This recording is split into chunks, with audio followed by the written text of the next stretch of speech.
To event Bill.com API webhook. Follow these steps. First, understand what a webhook is, which is essentially a callback function that is triggered by a specific event. In the context of Bill.com, webhooks are used to notify your application of events such as payment receipts, invoice updates, and vendor creation. Next, register for a Bill.com developer account to obtain a client ID and client secret, which are required for authentication. Then, choose the events you want to subscribe to, such as payment received, invoice paid, or bill approved. Now, set up an endpoint on your server to receive webhook notifications. This endpoint should be able to handle HTTP post requests and parse JSON data.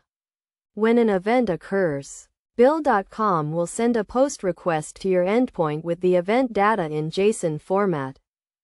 To verify the authenticity of the webhook notification, use the provided signature in your client secret to calculate a hash of the request body. Compare this hash with the signature provided in the request header. If they match, the request is authentic. Finally, handle the event data as needed by your application.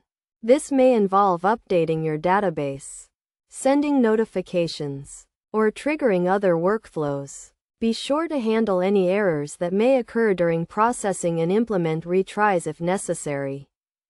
Best practices include using secure HTTPS endpoints, validating request data, and implementing idempotence to handle duplicate events.